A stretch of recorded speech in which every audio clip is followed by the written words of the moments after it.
Namo tassa bhagavato arahato samma sambuddhassa.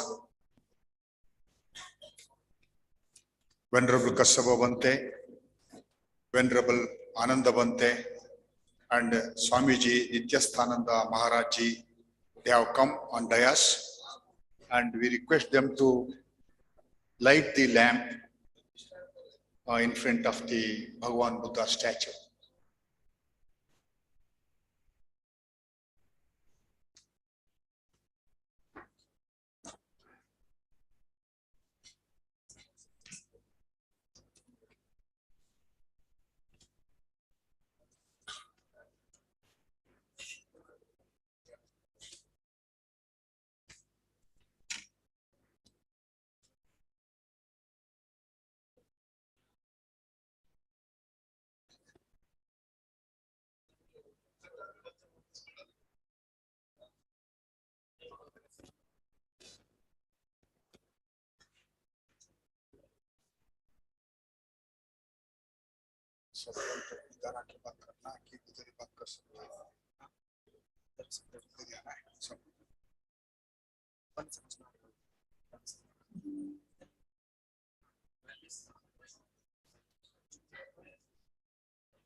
देखो इसको घुमाना चाहिए ना, उन लोग देखता नहीं है इस रखने ये स्क्रीन को ऐसा।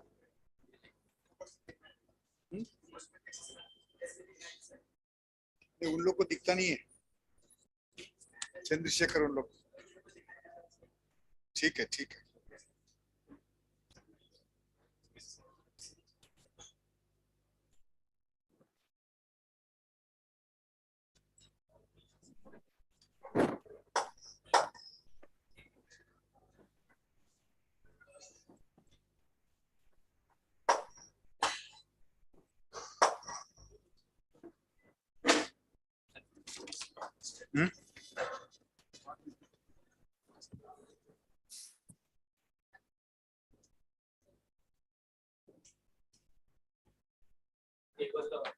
ಎಲ್ರಿಗೂ ನಮಸ್ಕಾರ. 2566ನೇ ಬುದ್ಧ ಪೌರ್ಣಿಮೆಯ ಸಮಾರಂಭವನ್ನ ನಾವು ಇವತ್ತು ಆರಂಭ ಮಾಡ್ತಾ ಇದ್ದೀವಿ. ಪ್ರತಿ ವರ್ಷ ನಮಗೆ ತುಂಬಾ ಖುಷಿ ಆಗುತ್ತೆ, ಒಂದು ಬುದ್ಧ ಜಯಂತಿಯ ಕಾರ್ಯಕ್ರಮವನ್ನು ನಾವು ಮಾಡಲಿಕ್ಕೆ ಸಾಧ್ಯ ಆಯ್ತಲ್ಲ ಅಂತ. ಕಳೆದ 2 ವರ್ಷಗಳಿಂದ ವಿಶೇಷವಾಗಿ ನಾವು ಈ ಬುದ್ಧ ಜಯಂತಿಯನ್ನು ಆಚರಣೆ ಮಾಡಲಿಕ್ಕೆ ಕಷ್ಟ ಆಗಿತ್ತು. ಯಾಕೆಂದ್ರೆ ಆ ಕೋವಿಡ್ ಕಾರಣಗಳಿಂದಾಗಿ ಎಲ್ಲರೂ ಬರೋದು ಹೋಗೋದು ಎಲ್ಲವನ್ನ ಸರ್ಕಾರ ನಿಷಿದ್ಧ ಮಾಡಿದ್ದರಿಂದ ವಿಶೇಷವಾಗಿ ನಾವು ಕಾರ್ಯಕ್ರಮಗಳನ್ನು ಹಮ್ಮಿಕೊಳ್ಳಿಕ್ಕೆ ಆಗ್ಲೇ ಇಲ್ಲ. ಆದ್ರೆ ಈ ಬಾರಿ ನಮಗೆ ಆ ರೋಗ ರುಜಿನಗಳು ಸ್ವಲ್ಪ ಬಿಡುವು ಕೊಟ್ಟಿರೋದ್ರಿಂದ ಈ ಒಂದು 2566ನೇ ಬುದ್ಧ ಜಯಂತಿಯ ಮಹೋತ್ಸವವನ್ನ ಈ ಸಂದರ್ಭದಲ್ಲಿ ನಾವು ಆಚರಿಸ್ತಾ ಇದ್ದೇವೆ. ಇವತ್ತಿನಿಂದ 1 ವಾರಗಳ ಕಾಲ ಬೋಧಿ ಸಪ್ತಾಹ ಅನ್ನುವ 1 ವಾರದ ಒಂದು ಉತ್ಸವವನ್ನ ಪ್ರತಿ ವರ್ಷ ನಾವು ಆಚರಿಸ್ತಾ ಇದ್ದೇವೆ. ಇವತ್ತು ಈ ಒಂದು ಮಹಾಬೋಧಿ ಸೊಸೈಟಿ ಮತ್ತು ಮಹಾಬೋಧಿ ರಿಸರ್ಚ್ ಸೆಂಟರ್ 2 ಸೇರಿ ಸಂಸ್ಥೆಗಳು ಈ ಬುದ್ಧ ಜಯಂತಿಯ ಸಂದರ್ಭದ ಒಂದು ವಿಶೇಷ ಗೋಷ್ಠಿಯನ್ನ, ಸೆಮಿನಾರ್ ಅನ್ನ ನಾವು ಆಯೋಜನೆ ಮಾಡಿದ್ದೇವೆ. ಹಾಗಾಗಿ ಈ ಒಂದು ಸೆಮಿನಾರ್ ಅಥವಾ ಒಂದು ವಿಚಾರ ಸಂಕಿರಣಕ್ಕೆ ನಮ್ಮವರೇ ಆದ ಪೂಜ್ಯ ಕಸಪಥೇರ ಅವರು ಅಧ್ಯಕ್ಷತೆಯನ್ನು ವಹಿಸಿದ್ದಾರೆ. ಅವರಿಗೆ ನಿಮ್ಮೆಲ್ಲರ ಪರವಾಗಿ ನಾನು ಹೃತ್ಪೂರ್ವಕವಾದ ಸ್ವಾಗತವನ್ನು ಕೋರ್ತಾ ಇದ್ದೇನೆ. ಹಾಗೇನೆ ನಮ್ಮ ಪೂಜ್ಯ ಆನಂದ ಬಂತೇಜಿ ಅವರು ಈ ಎಲ್ಲದರ ಜವಾಬ್ದಾರಿಯನ್ನು ತೆಗೆದುಕೊಂಡು ಮಾಡಿರ್ತಾರೆ, ಅವರು ಕೂಡ ವೇದಿಕೆ ಮೇಲಿದ್ದಾರೆ. ಅವ್ರಿಗೂ ಕೂಡ ನನ್ನ ಗೌರವಪೂರ್ವಕವಾದ ಸ್ವಾಗತವನ್ನ ಕೋರ್ತಾ ಇದ್ದೇನೆ.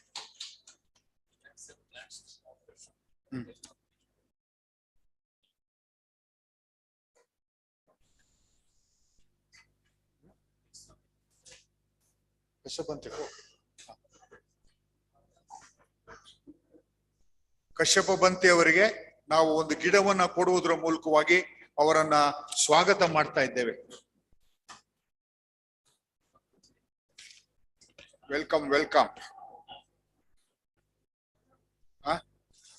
ಆನಂದ್ ಬಂತೆ ಅವ್ರನ್ನು ಕೂಡ ಈ ಒಂದು ಸಂದರ್ಭದಲ್ಲಿ ನಾವು ಅವ್ರಿಗೆ ಈಗ ನೆಕ್ಸ್ಟ್ ಸ್ವಾಮೀಜಿಗೆ ವೆಲ್ಕಮ್ ಮಾಡ್ತಾ ಇದ್ದೀವಿ. ಈ ಒಂದು ಸಂದರ್ಭದಲ್ಲಿ among us Swamiji of Ramakrishna.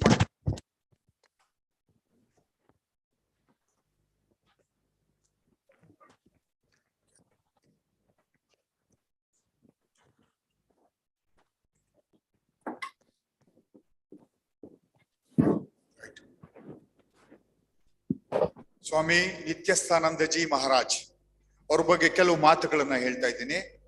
Swami Nithyasthananda is the Adhyaksha, President of Ramakrishna Math, Bangalore. Swamiji joined the Ramakrishna order in the year 1972 at Ramakrishna Ashrama, Mysore. He is the initiated disciple of revered Swami Veereshwaranandaji Maharaj. Swamiji had sannyasa diksha in the year 1982. Before taking charge of the Bangalore branch, he served Mysore Ashram as president, as Acharya in training center, Belur Mutt, and as Secretary of Ramakrishna Mission, Davanagere. He is an erudite scholar and has authored many books in Kannada. Srimate Sharada Devi, Sodari Nivedita, Sadhana Panchaka, Ekagrateya Kale, Vyaktitvada Belavanige, Prarthane, Japa ಮತ್ತು ಧ್ಯಾನ, ಜೀವನದ ಮೌಲ್ಯಗಳು, ಕ್ರಿಯಾ ಕೌಶಲ್ಯ, ಸುಖದ ಅನ್ವೇಷಣೆ, ರಾಮಕೃಷ್ಣ ಮಹಾಸಂಘ, ಪರಿಪೂರ್ಣ ವ್ಯಕ್ತಿತ್ವ. He has also translated many books to Kannada from English like The Great Master, Complete Works of Swami Vivekananda, Swami Vivekananda Divya Smriti. His learned articles have appeared in leading journals both in Kannada and English. Apart from this, he was the first editor of the Order Kannada magazine Viveka Prabha. His editorials received unprecedented appreciation. He has special groundings in Indian and Western philosophy and psychology. On behalf of Mahabodhi Society and all of you, I welcome Swamiji Nithyasthananda Maharaj to this inaugural function of Buddha Jayanti. I request President Kashyap Bante to give the welcome, Swamiji.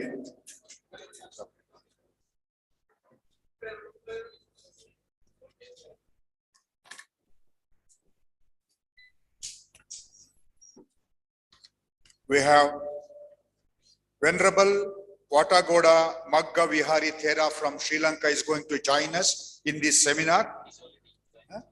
He has joined name. Welcome. Bante ko welcome. He is the Vice President of the International Institute of Theravada, Sri Lanka. BA in Buddha Dhamma at the International Theravada Buddhist Missionary University, Yangon, also undergone monastic training under the Thai forest tradition.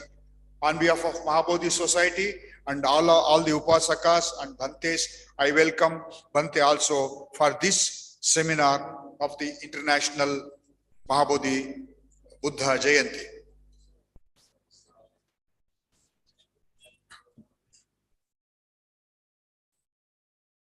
I welcome all the venerable monks and Buddha Datta Bhanteji.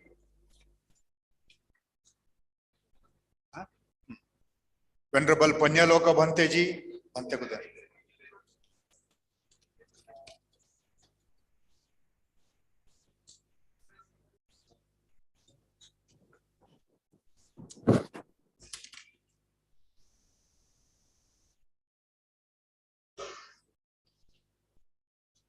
ನಾನು ನಮ್ಮೊಂದಿಗೆ ಇರತಕ್ಕಂತ ಎಲ್ಲ ಉಪಾಸಕ ಉಪಾಸಕಿಯರನ್ನು ಕೂಡ ನಾನು ಸ್ವಾಗತ ಮಾಡ್ತಾ ಇದ್ದೇನೆ. Doctor Chandrashekhar ಅವರು, ಶ್ರೀ ಮೂಡ್ನಾಕೂಡು ಚಿನ್ನಸ್ವಾಮಿ ಅವರು, ಶ್ರೀ ಕುಮಾರ್ ಅವರು, ಡಾಕ್ಟರ್ ರಾಜೇಂದ್ರ, ಶ್ರೀ ಮುನಿರಾಜು ಮತ್ತು ಇಲ್ಲಿಗೆ ಬಂದಿರತಕ್ಕಂತ ಎಲ್ಲ ನಮ್ಮ ಉಪಾಸಕಿಯರನ್ನ ಈ ಒಂದು ಸಂದರ್ಭದಲ್ಲಿ ನಾನು ಆಹ್ವಾನಿಸ್ತಾ ಇದ್ದೇನೆ. ಹಾಗೆ ನಮ್ಮ ಮಹಾಬೋಧಿ ಸೊಸೈಟಿಯ ಎಲ್ಲ ಪೂಜ್ಯ ಸ್ವಾಮೀಜಿಗಳನ್ನು ಕೂಡ ಬಂತೇಜಿಗಳನ್ನು ಕೂಡ ಈ ಸಂದರ್ಭಕ್ಕೆ ನಾನು ಆಮಂತ್ರಿಸ್ತಾ ಇದ್ದೇನೆ. ಈಗ I request Venerable Bhikkhu Anandaji, General Secretary Mahabodhi Society, to give the introduction about the seminar.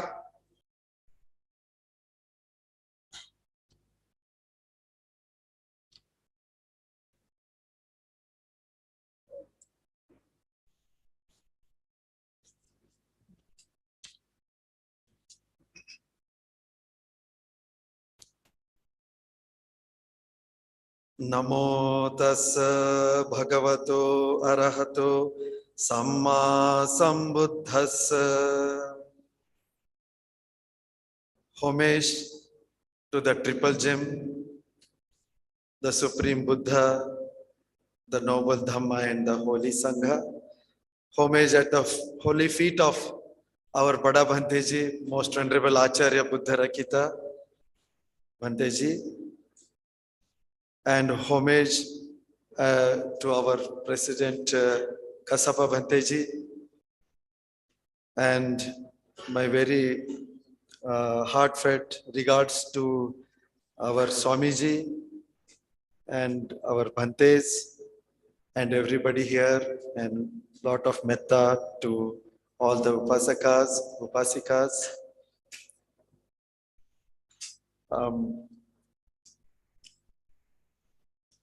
Today, we are having this international seminar on the subject Living Legacy of Supreme Buddha, World Peace through Inner Peace. That is the core message.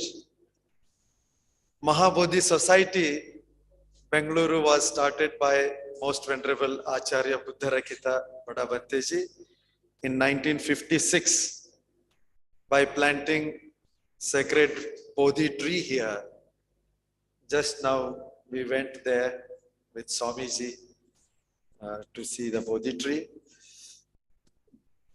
So this Bodhi tree, as it has grown, Mahabodhi Society also has grown with activities reaching to more and more people.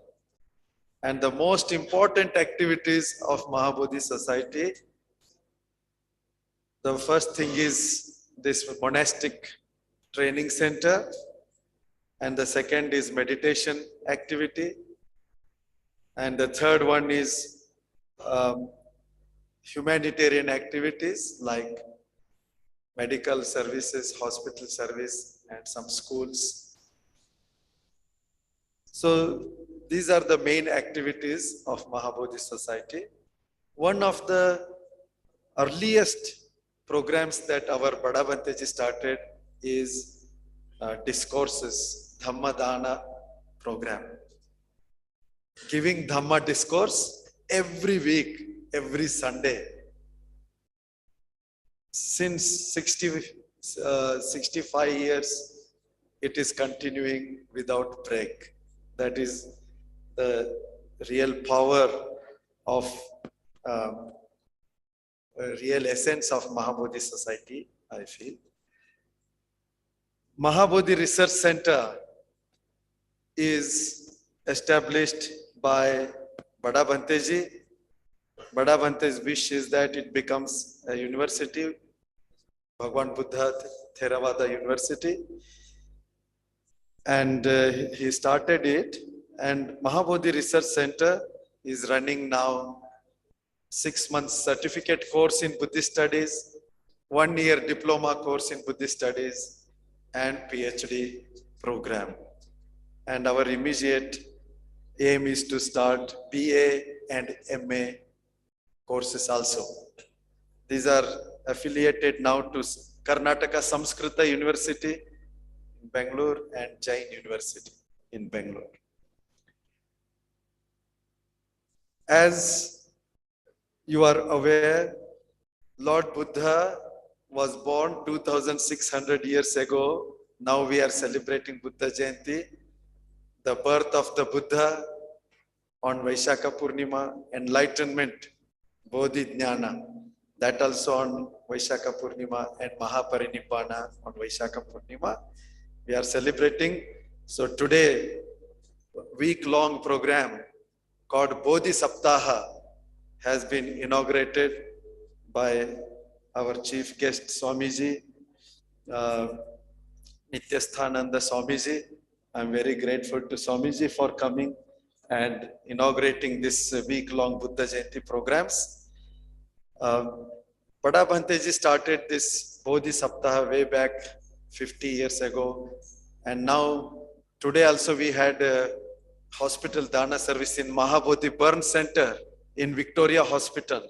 So every day one hospital service, and somewhere some this Dharma Upadesh and other teaching programs, and the Dhamma discourse series, they are going on. So on this occasion, we requested Most Venerable Vatagoda Maggavihari Thero, Vice President of International Institute of Theravada in Sri Lanka. I think Bhanteji is in Indonesia or in some place, but anyway, Sri Lanka now. We are very, very much enjoying your Dhamma teachings, Bhanteji. The last one about Pachaya was it was such an excellent exposition about conditional relations. So Bhanteji, out of compassion, is giving these Dhamma teachings online in spite of his very busy schedule and responsibilities for our Buddha Jayanti program. From May 1st, already Bhanteji is giving this Dhamma teachings, and we are going to hear 2 or 3 more talks of Magga Vihari Bhanteji. So we are very, very grateful to you, Bhanteji, for this. We would have loved to have you here personally, but you are as much as with us together online. We are able to see you here on the big screen. And we once again, I welcome and I really thank you from the depth of my heart and for giving today's keynote address on this very important subject, living legacy of the Buddha. Lord Buddha's legacy. What is the legacy that Lord Buddha has given?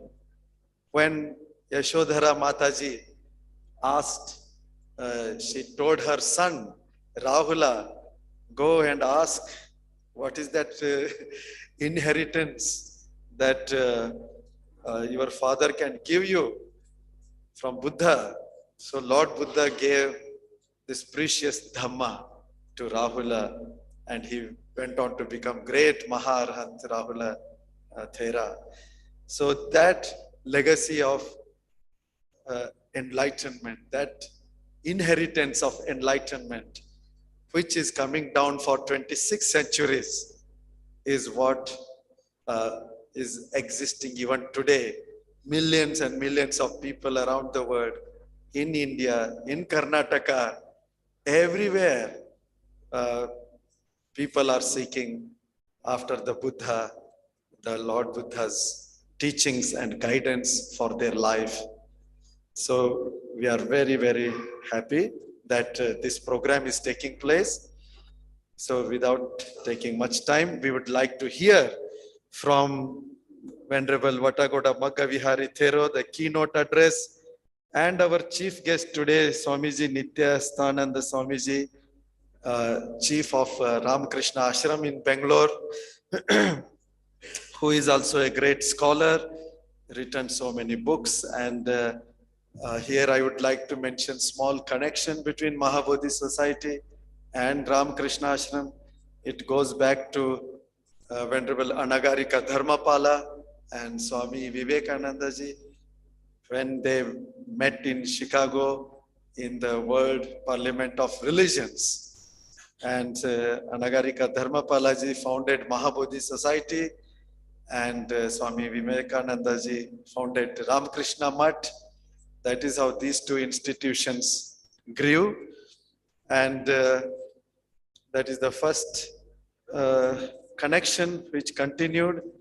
And Swami Vivekananda also spoke and had written many things about Lord Buddha, because he had very great respect for Lord Buddha.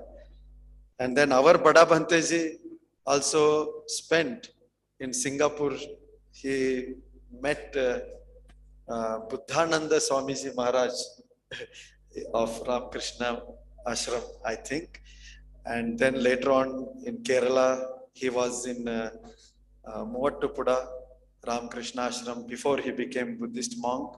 So like that, and we had very good connection. And before Swamiji took over as the president of Ramakrishna Math, Harshananda Swamiji was there. He was very closely associated, and he used to come here when we also went there to Ramakrishna Ashram and the school for the students program. So we are very fortunate to have Swamiji here. And our Kasapa Bhanteji will give the presidential message. And all this program is organized by our Buddha Datta Bhante, who is the director of our Mahabodhi Research Center. And Panyaloka Bhanteji is the head of our Mahabodhi monastic program here.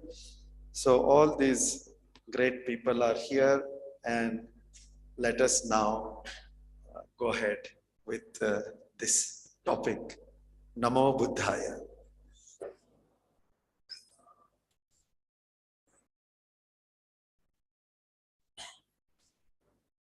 Thank you, Banteji, for your welcome and introduction of the guests. Now I request our Venerable Kassapa Banteji, the President of Mahabodhi Society, to give his address.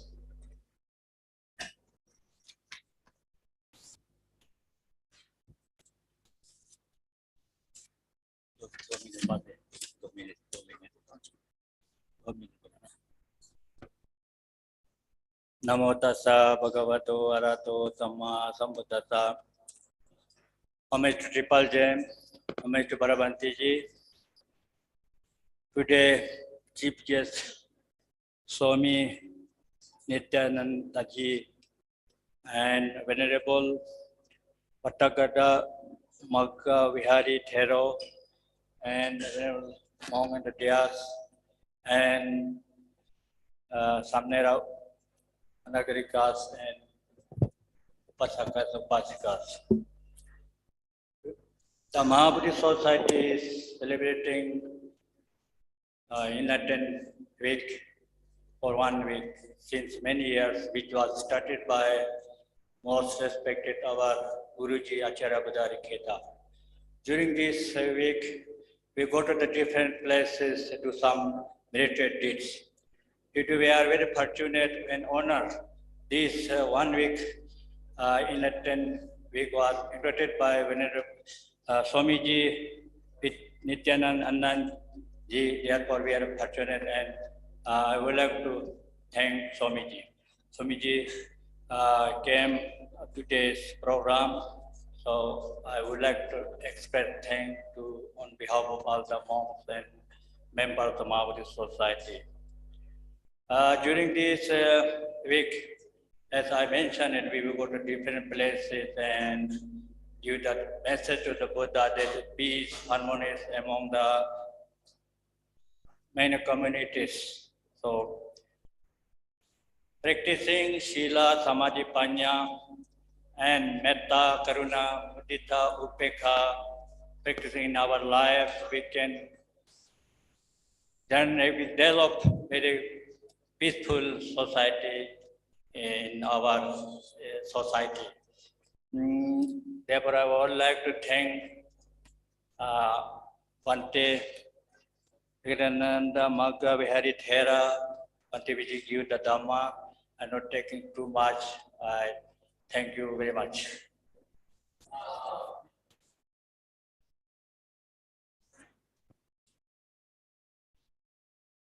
I thank Venerable Kassapa Bhante for his address.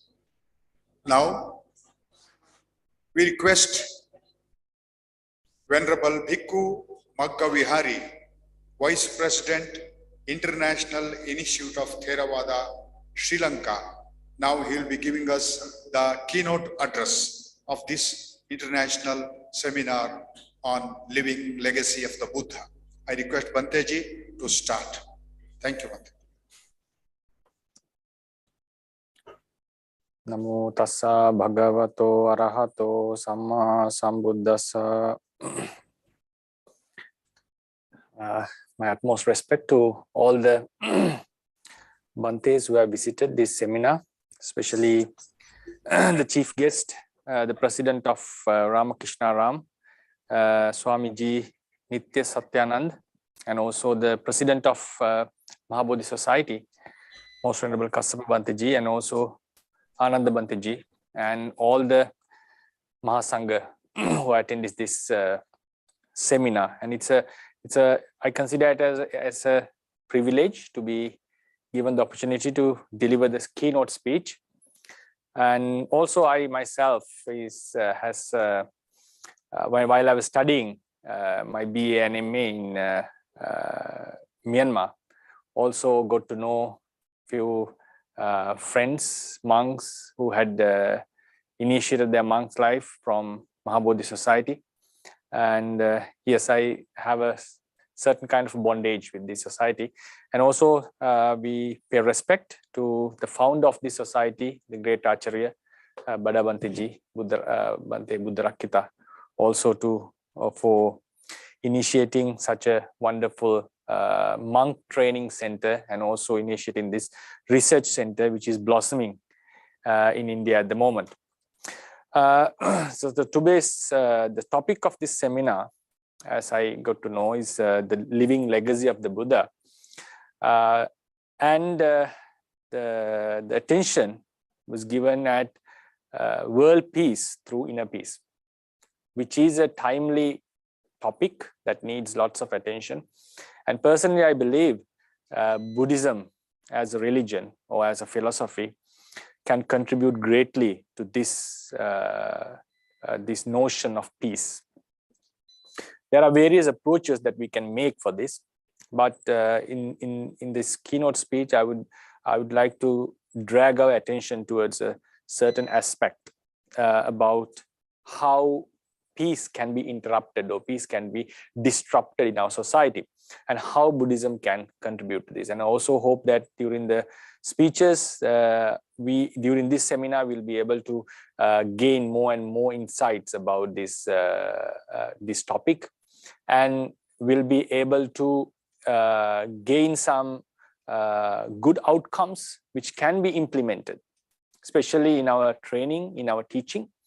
So especially for the monks I consider, because in the Buddhist society, monks automatically play a huge role, and they are very influential to the thinking pattern of the devotees. Therefore, if good findings and good thoughts, good notions can be adopted, that is a very we can influence a large number of society, and eventually contribute greatly to this peace of the world. I don't believe in that it will be possible to have peace throughout the entire world, all the time, because the history has proven, even the Buddha's time, there were wars, there were conflicts. So I personally believe what we can do is can reduce the amount of conflicts that can happen in the world. And we have to find out how, as monks and as Buddhists, we can contribute to this through the legacy of our master, the great Buddha, the Supreme Buddha. So attending this topic, I would like to drag our attention towards why this peace in the world has been interrupted in certain periods. It is a fact that throughout the human civilization, the war has been something that has frequently occurred in countries, in societies, and there have been many reasons to trigger a war.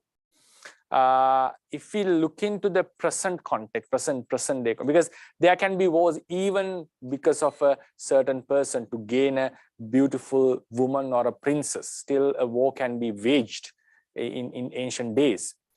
The context is quite different today, because we are living in a mostly democratic world, and the political system, the governing system has greatly changed. But still, we do have wars happening in certain part of the world. Recently, there was a war between two countries, though some deny it as a war. And there are also terrorism going all over the world in certain parts of the world, not all over the world, but effects can be seen. So when looking into the present context, what personally I believe is that greed plays a huge role in these conflicts. It can be mainly it's the greed to be wealthy, and also greed to become more powerful, to have more influence over others. Maybe the greediness or liking to empower his own clan or a family, or maybe his own countrymen, whatever it is. There is greed for supremacy. There is greed for wealth. Therefore, maybe it's for your own personal sake, maybe for your own country, for a certain clan or a certain religious group, whatever it is. Mainly, greed plays a huge role. And if, for example, if we talk in the Buddhist perspective, if you remove greed, none of this would happen. And you can see this in the Kalaha Vivada Sutra, Buddha has mentioned that these kind of defilements have a lot of influence or a lot of causing for conflicts. But practically, will it be possible? Will it be possible for us to remove the greed from all the people and make them saints? I don't think it's a possible thing. We can preach Dhamma to reduce the greed, but still, it is a daunting task because things have proven other way around. Then this greed for wealth and power is mostly used by the people who are controlling a certain society or maybe a certain country. So the politics has been used. So through politics, through the leaders, because there can be some conflicts because of normal citizens having certain ideologies and so forth, like mob attacks and all this. But when we look into the bigger scenario, most of the wars are waged by the leaders. So there's always a political interest in war. And in order to do this, people have to be brought into anger. Then only people are going to fight. So even for a person with a corrupted mind to wage a war, to bring a conflict, a leader needs to persuade others and make them to follow this harmful cause. So there have been successful attempts. For example, if you think the World War II, Hitler was able to bring a nation who was defeated in the World War I and brought them into a power with the entire Europe. And the same thing happened, similar thing happened in World War I as well. And in the present day context as well, certain leaders are making their armies or people to wage war against innocent people with certain ideologies, bringing them certain reasons. Maybe they have some basis, and sometimes they are completely false. Whatever it is, now if you think about this, why do people fight? Why a leader is capable of making his citizens to fight against someone, to harass someone, to destroy another human? It's mainly, through my observation, it's mainly through segregation. Segregation plays a huge role. So it means now a leader who wants to wage a war has to convince the people that these people are different from you, so they are your enemy. So only then people get the morale to fight. In order to do that, we have to demonize the other group. We have to make them at fault.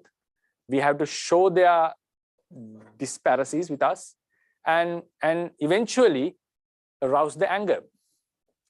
So when we look into this, personally, I believe a war, it is very difficult to wage a war if we cannot bring segregation, separation. Like we have to divide the people. Only then war is possible.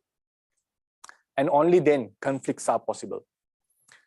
So segregation, the roots of segregation plays a huge role. I'm not saying it's the only role, plays a huge role in these conflicts. So then, for example, if we make another approach, we can say due to sila, due to samadhi, due to wisdom, when you get enlightened or when you understand what really is and when you get the compassion, normally you naturally get out of the conflict. That's sure. That's why a good religious practitioner, whether it's Buddhist, or whether it's Hinduism, or whether it's whatever religion, who follows the correct instructions of the teachers, would never appreciate a conflict. Most of the religions do not encourage this conflict. There can be extremists, there are extremists, but when you look into the core ideas of religions, harmony, love, peace, all these have been expounded greatly. So when people are religious and devoted to religion, most of the time they are against the conflict. So that is another point that as monks we have to keep in mind, because the people who associate us, I personally feel, are more religious. So they are naturally against the conflict.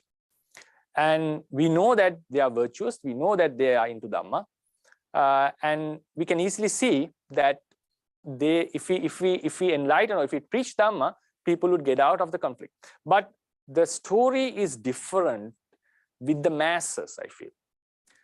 Masses of humans in countries are not that much religious as we consider or as we expect. They are motivated towards economic prosperity, to have a good living, to give a good future to their children. These are the very basic desires of most of the humans in the world. Which clan you are born into, which race you are born into, which nationality, it doesn't matter. Everyone likes to live a peaceful, harmless, luxurious life, and also give their children a better life than what they have. And they do respect the religion, but I feel like it's even in Sri Lanka, being a Buddhist country, majority of Buddhists, still there are religious people, there are people who adhere to virtue and all. But when you look into the masses, there are very little bit of neutrality is there towards religion. They do follow it, but it's not to that most of them have not adapted their teachings in a life-changing manner. Therefore, preaching the Dhamma and making people to be more virtuous and follow the Dhamma is a very good means to a certain group of people. I personally believe when it comes to the masses, and also to when we are addressing the people of other faiths, I consider the change of attitude has a bigger role. If we can change the attitude and brings them into, to give them insights which arouses peace within them, which arouses love and compassion within them, then it can be more effectively, the conflicts can be solved. Because now, yesterday, for example, Sri Lanka marked one of the darkest days in its history after the independence. We have had some days like 1983, and also the 9th May of 2022 was a day of conflict, and still is going on in the entire country. Many houses were burned, and there's a political disruption. The government has resigned. So there are many issues. People may have lots of opinions on that and why it was triggered, and it's a different story. But anyhow, the peace has been interrupted. So the masses, how we react or how we treat, how we get into the conflict, there can be many reasons. It's not only the point that I'm going to point out today, the segregation. Conflicts can happen against corruption, against the government, against the cruelty. Even such war, but such conflicts can happen, and it still ends up in disaster. Whatever the reason is, conflict is not something approvable or appreciated. But I'm focusing on something that is preventable. Something that is preventable. It means something that we can work towards. Now, for instance, a sudden eruption, like in the yesterday's scenario, there was an attack to the peaceful protesters, and it erupted, and the entire country went into a chaos. It was a sudden burst. The conflict was a sudden burst, but the anger was there for a long period. But these things are very difficult to be handled when something happens. But there are conflicts that we can work out and reduce in the ground level, but it takes more time. We need to work for that. So that's, in that regard, I focus more on segregation. Segregating means separating humans, like making barriers that you are from this group and this is my group. So eventually, it is a good thing, because as human beings, we like to be in groups. We like to belong to a certain group. When the entire humans are just a one group, we don't feel it that much. We are more secure, we feel more comfortable when we have an inner circle. That's a human psychology, as far as I know. So therefore, segregation can never be removed. But there is some segregation which are baseless.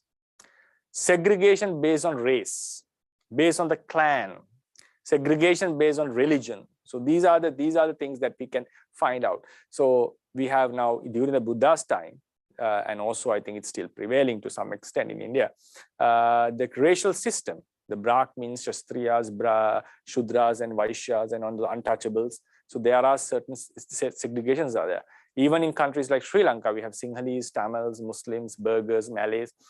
And in some Western countries, the white people, black people, and also based on the religion, people are divided. So this diversity will exist in the world, but this same segregation can be a reason, can be a major reason for certain conflict. And this segregation can be used by certain corrupted people to arouse, to bring war. For example, in the Second World War, Hitler was able to convince the Germans that Jews are the enemies. Maybe he had reasons, or maybe he was completely running an agenda. Whatever it is, he was able to make the others feel that they are not yours, they are not us, they are different, they are sort of evil. So it's our duty to attack them, our duty to destroy them. So this thought of enmity, the ground for this thought is the segregation. So people should make a segregation. So it can be due to culture, it can be due to our clan, it can be due to our ancestrally lineage, it can be due to even the skin color, as what is happening in countries like US is still prevailing, the black and white segregation. And also it can be the origin of our society, origin of a clan. This is how our ancestors began, this is how they began. So though the society is been getting modern, still these things do prevail in some countries and some societies. So whatever it is, segregation is there. And that segregation can be used, is a huge, major reason for conflict. Therefore, I dragged our attention towards the attitudinal change, attitude change. How can we bring attitude change in humans so less segregation and more harmony can be brought in? How do we fetch things from the Buddha's teachings? Has the Buddha, would Buddha agree with what I'm saying? Do we get certain elements from the doctrine? Yes, to my understanding, yes. Because now, before going into that, I'll also like to mention another thing, that even a non-Buddhist, even from a non-Buddhist perspective, biologically, due to in biology, we find that there are not much reasons to say the humans can be separated based on their biological structure. So mostly Homo sapiens have a certain type of structure. It is in most of the cases, it's very similar among all the humans. So surely there is no biological evidence to say you are a Sinhalese, or you are a Tamil, or you are a Brahmin, or a Kshatriya, because all are cells, all what we have cells, and they are functioning in a similar manner. But culturally, yes, we do have certain things in outer words, maybe of our appearance and so forth. There can be differences.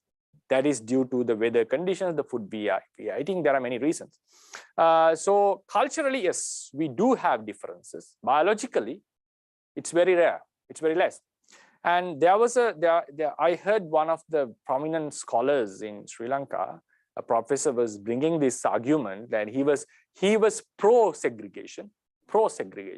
So he mentioned, yes, there are no biological features, but there are cultural features. There are cultural features that we can show that you are a Sinhalese and you are a Tamil and you are not the same. So he's bringing the borders. So the counter argument that I had while I was listening to this talk was that now think about a person who has Sinhalese culture and a Tamil culture. If this is the reason for you to separate, so my counter argument was a Sinhalese person or a Sinhalese person having Tamil cultures, a Tamil person, who is born into a Tamil family, having Sinhalese cultures, so a person who has born into a Sinhalese family having Tamil cultures, would we be accepting him as a Tamil or a Sinhalese? Like one who is born into a Tamil family but completely adapted Sinhalese culture and speaks Sinhalese fluently, would we still accept him? In the most of the cases, no. Because we go for the biological ancestry. But in science, there's no way to prove that you are a Sinhalese or a Tamil just by looking into the biological structure. So therefore, yes, culturally we do have such changes, but biologically not. But have a look into the Buddha's teachings. Human beings are a combination of Nama and Rupa. I don't think the Vedana, Sanya, Sankhara and Vijnana, Buddha would be able to say this is a Brahmin Panchakanda or this is a Shastriya Panchakanda, because all the Nama Rupa share the same similar intrinsic nature. They are impermanent, they are suffering, they have their own characteristic. Chitta has the characteristic of knowing an object, Vedana has the feeling an object, Sanya is recognizing an object. Whether it arises to a Brahmin or a Shastriya or a Sri Lankan or a European or a Deva or even to an animal, according to Buddha, they have the same intrinsic nature. Their quality can be different based on the realm they are born into, but it cannot be divided based on the race or culture.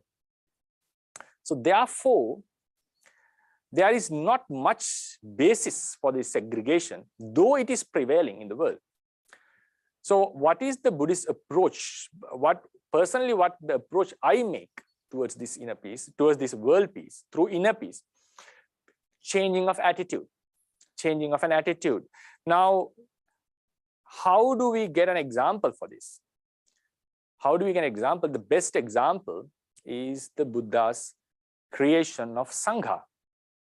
As we all know, within the Sangha society, the protocol is not the religion or not the race you were born into, not your clan. Because when there was an argument during the Buddha's time to whom the first requisites, the better requisites should be given, how the distribution should happen. I think most of Bhantes know this. Some said in the audience, some said it should be given to Arahant. Some said it should be given to ones who have psychic power. Some said it should be given to one who is ordained from a Brahmin clan. Some said from the Shastriya, Shudra or Vaishya. And Buddha said, no, I do not consider any of them. When it comes to the distribution of the requisites among the monks, I go to the seniority. And it also shows the fourth dream that he had before his enlightenment. If you go into the Mahasupina Sutta of Panchaka Nipata, he saw 5 dreams before his enlightenment, the night before his enlightenment.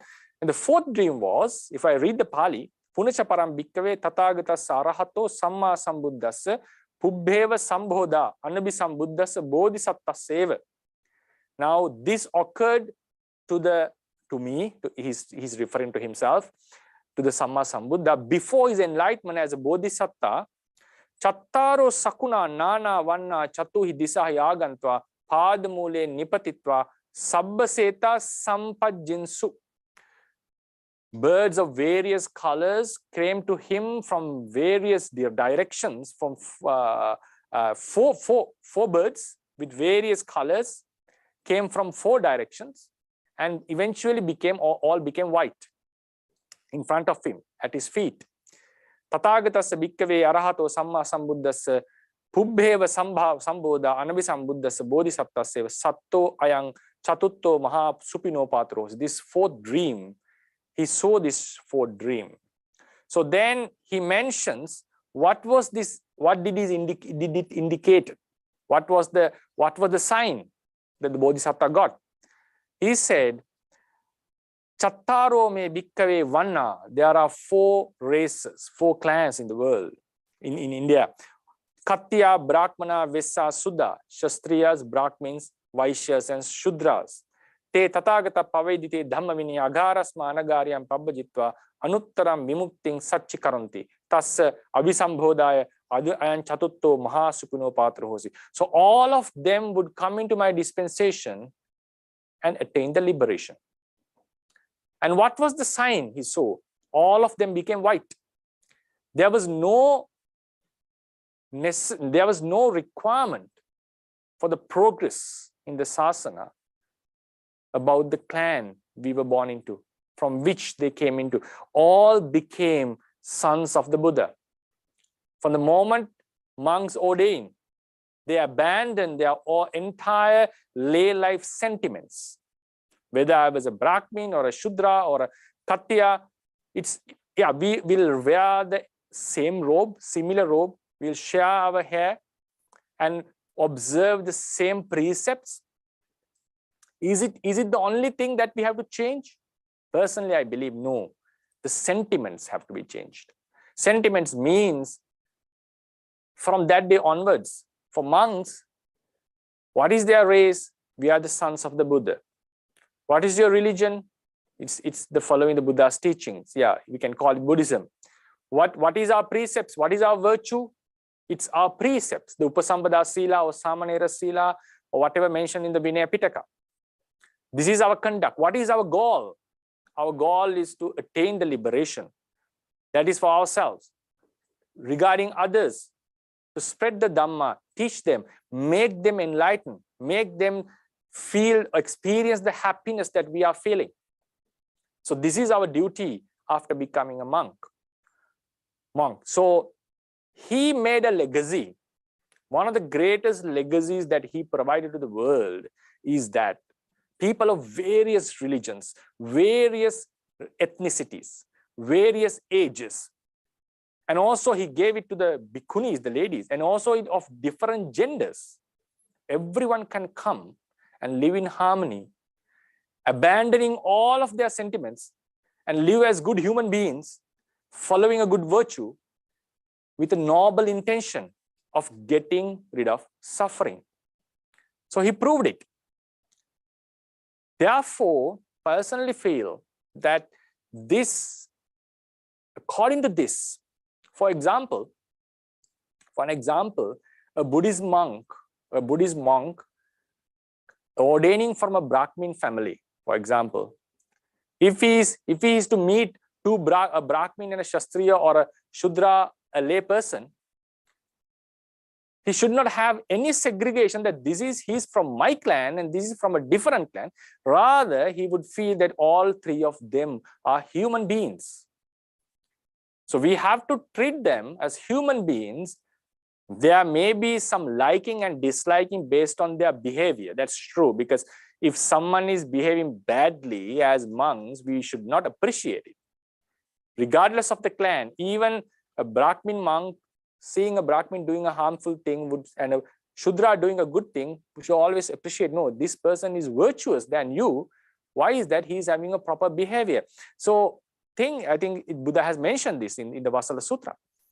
So this attitudinal change is very vital, in my opinion, towards in ourselves as monks. So how does this affect? That's the next point that we should look into. How does this affect? Before going into that, I also like to point out certain limitations. Now, Buddha created a society, a Sangha society, where everyone can live in harmony without adhering to their past sentiments. But still we have limitations. I personally feel in my society where I'm living in Sri Lanka, sometimes unfortunately, monks miss this point that I'm going to explain at the moment. This is my opinion, actually. There can be counter arguments for this. I'm always welcome to that.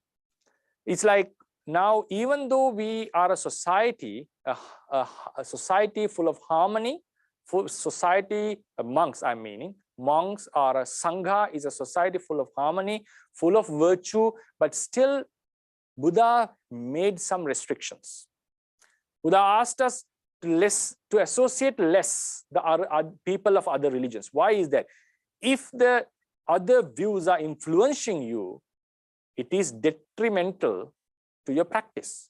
So he said not to visit much other religious faiths because it can influence your view, the correct view. Yes, it's true that Buddha sometimes went and had very nice discussions with them, but in the sutras is mentioned, Nithyasthananda not a frequent place, not a place to visit frequently. Monks should abstain it as much as possible. We should have a friendly relationship. Even we can accept their dana, for example, mentioned in the Samana Bhatta of Gana Bhojana. But there are limitations. Why is that? Influencing of different faiths. And there is limitation for monks associating the women. It's not for the segregation of gender. It's not to look down upon gender of women. That is because it is harmful to our brahmacharya. And so likewise, we have limitations. Limitations of associating people of other faiths, limitations of associating of the opposite set. The same thing was mentioned to bhikkhunis, that they should less associate the males. It's not for gender segregation. Why is that? It is harmful to our goal. If different religious thoughts influence your samadhi, it's harmful to your practice.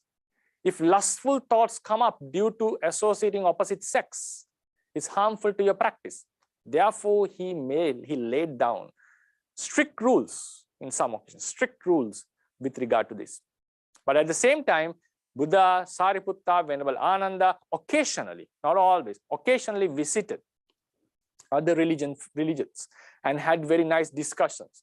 We have sutras recorded in our books about very fruitful discussions they had. In one occasion, he visited one religious sect and preached Dhamma in their religion. It's a very nice story. He preached Dhamma in their religion because according to their teachings, they could attain Dibba Chakku, the divine eye, but they couldn't go any further. Buddha taught them till that, and they were very surprised. Even our teachers didn't know that we could earn such a thing.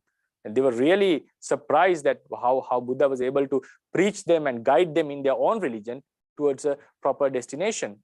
So likewise, he had a very harmonious relationship with them. But still we had limitations.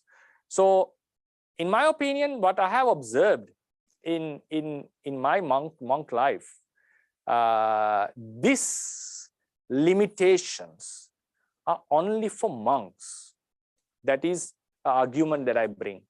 This limitation is for monks. Why is that? It's harmful for our goal. But think about the lay people. Lay people's goal. What is the goal of lay people? Main goal of their lives? To live a harmonious, prosperous, wealthy, well-affording life. To give a better future to their children. To have a proper economic status. To have a prosperous country. To live happily. To pursue their careers. Achieve what they have not achieved. So this is the main goal of the lay society. The main aim of lay society is not to attain nirvana. Yeah, it can be a religious belief of someone, but it is not the collective goal of the society. But for monks, individually, collectively, we are directed towards nirvana. We are directed towards a liberation. So what happens is, for the lay society, in order to achieve that goal, religion is not a limitation for them. As long as people do respect the ethics, do respect their contracts, whether the person is a Hindu or a Muslim or a Buddhist, doesn't matter. They can work together. They can work and achieve their goals. It's not an issue. Whether which clan they are from is not going to affect them. Which faith, which gender is not going to affect them. But for us as monks, we have limitations. So personally, I believe we should be aware of this. And I have seen in my life that in the society that I lived as a monk, in general, we lack this insight. We lack this insight. It's true that we have limitations in associating other religious people. Why is that? Because their views can influence us and hinder our practice. But this is not going to work when we are looking into society. Society's main goal, if someone has a religious purpose, a lay person, that is his or her individual wish. They have to adapt their life and work towards this. They have to make sacrifices. They have to find their own way. But their society is heading towards economic prosperity, for luxury, a better future. For that, religion can never be a reason for segregation.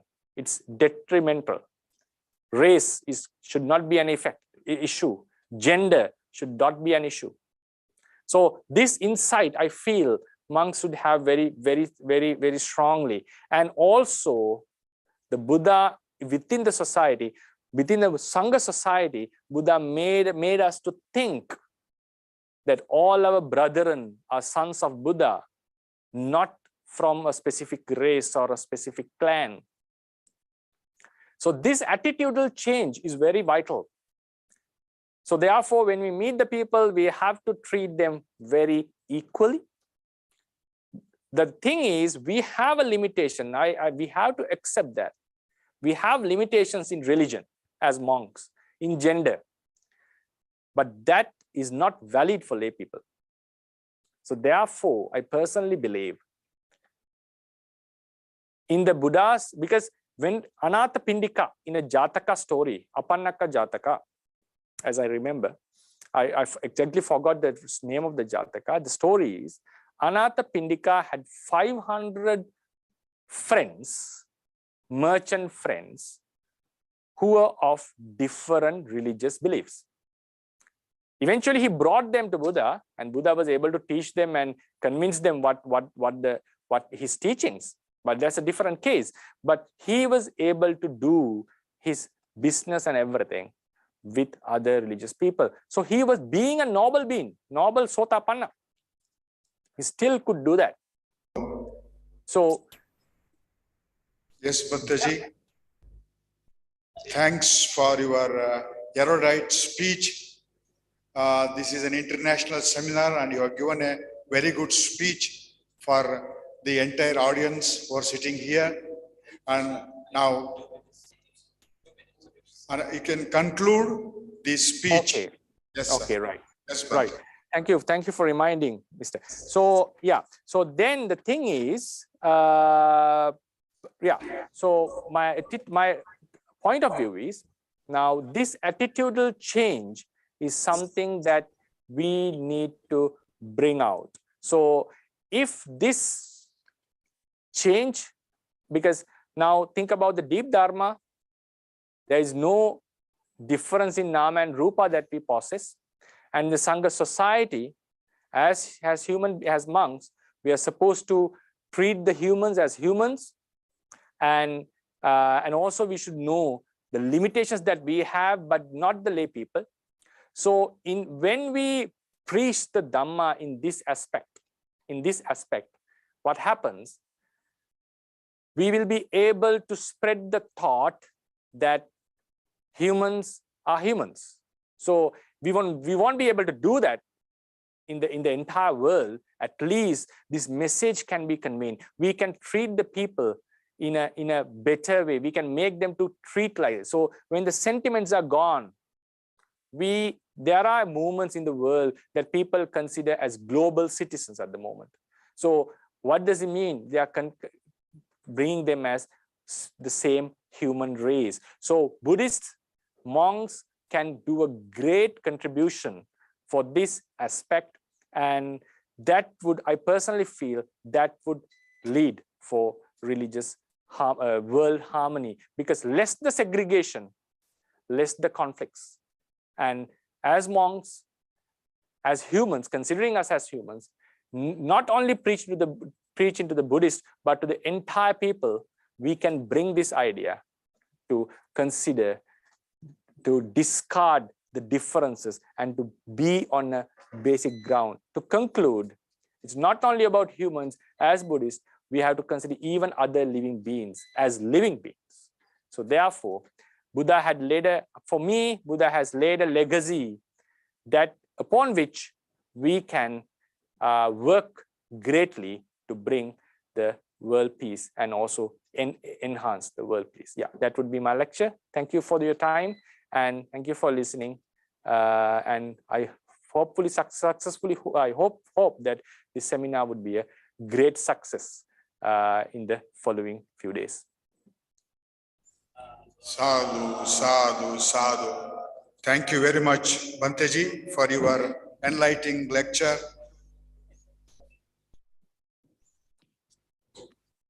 We have in the Dhammapada, Bhagavan's words, Nahi vere na verani sammanti da kudachanang avere na cha sammanti esa dhammo sanantano. Hatred is never appeased by hatred in this world. By non-hatred alone is hatred appeased. This is a law eternal. That is in the Dhammapada Gatha. And we have a great example in India. Emperor Ashoka. You all know his history. After the Kalinga War and after meeting Bhanteji, he left war and he propagated peace throughout his life. This is a great message. And Emperor Ashoka also sent son and daughter as messengers of peace to Sri Lanka. This is the one thing. And Mahabodhi Society, during this last year, that is from March 21 to March 22, 1 year, we celebrated Venerable Acharya Buddharakkhita Bhanteji's birth centenary celebration, and we used to donate statues for people who want to practice Dhamma and Metta and meditation. Today also, we have that act, meritorious act of donating 6 statues to people who have come from different places. Now, I request Swamiji, Nithyasthananda Maharaji, President of Ramakrishna Ashram, Bangalore, to give his speech. Please, Bhante.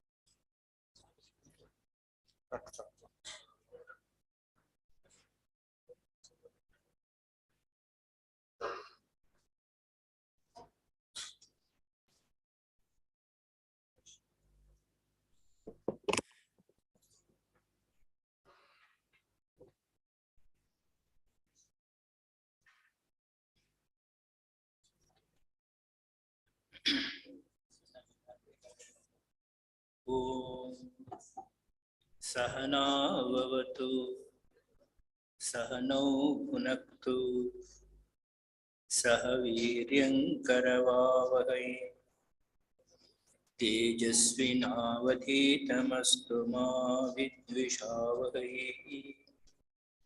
Om Shanti Shanti Shanti.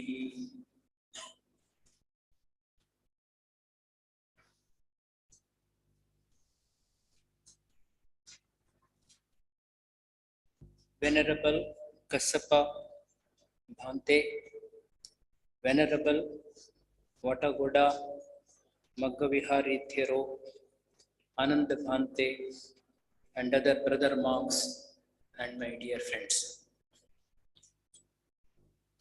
I am very happy to be with you in this blessed function. in which the great Bhagwan Buddha's birthday is being celebrated.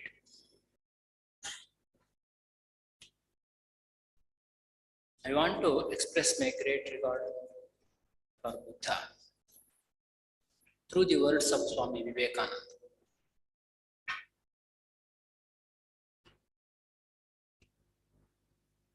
In broadly speaking, the philosophy can be divided into two dimensions of philosophy.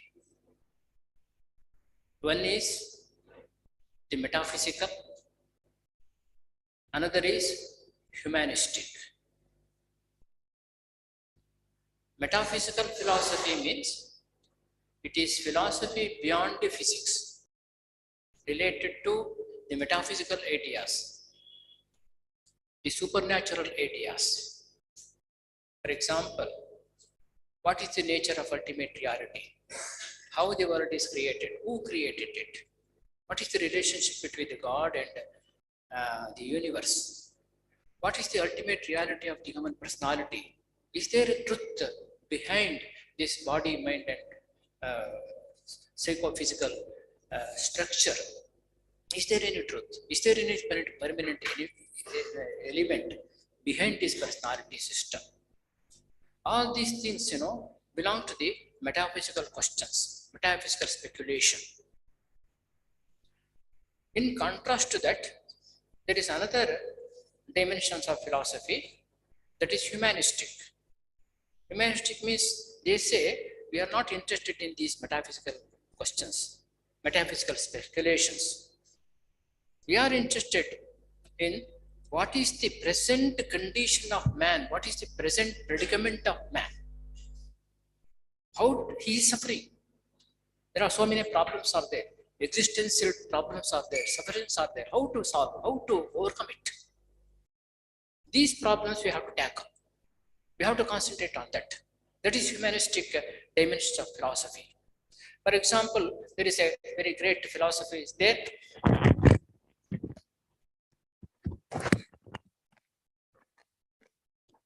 Existentialism.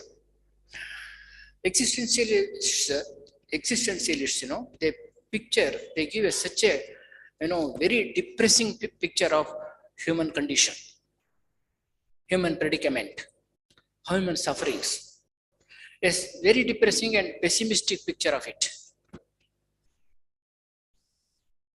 As far as our great Buddha is concerned, I always consider he's a existentialist par excellence.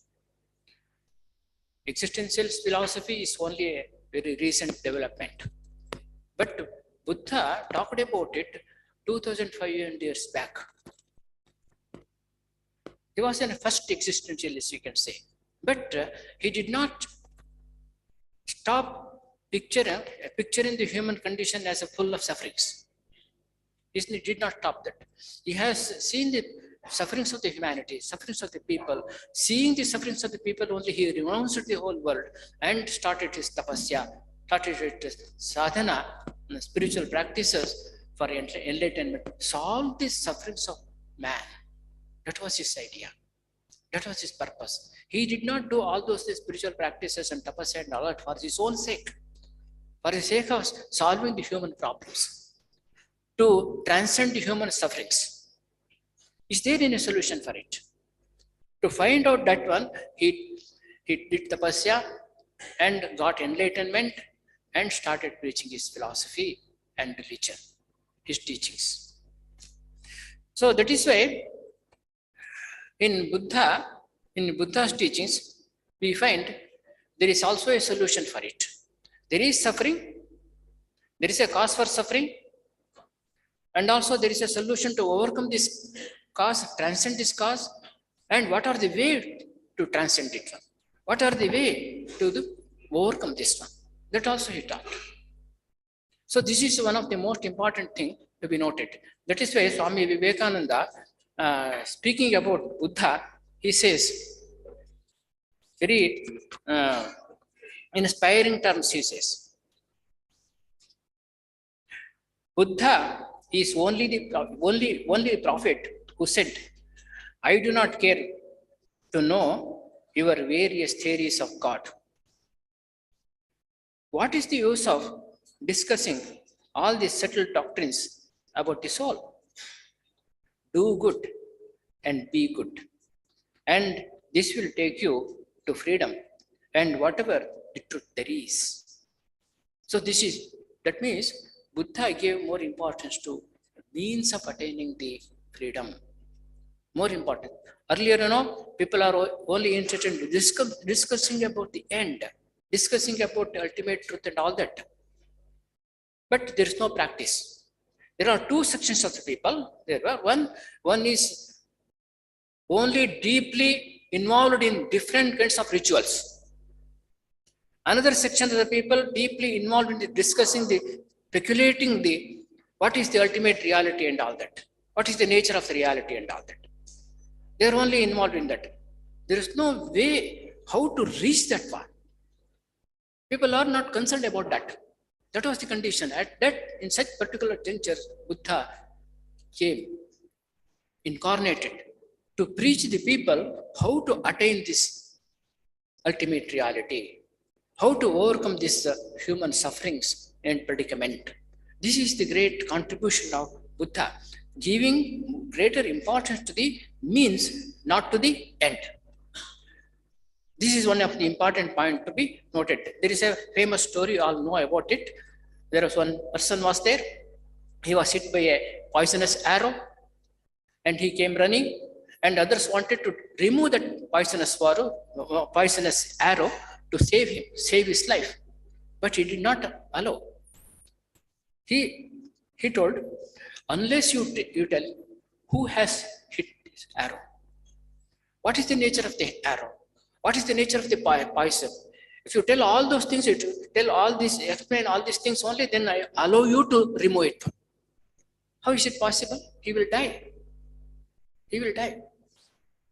So that is the condition. If you go on speculating about the ultimate reality only, we don't attain the reality. You have to do something. You have to live the life. That is what Buddha taught. That is most important point to be noted.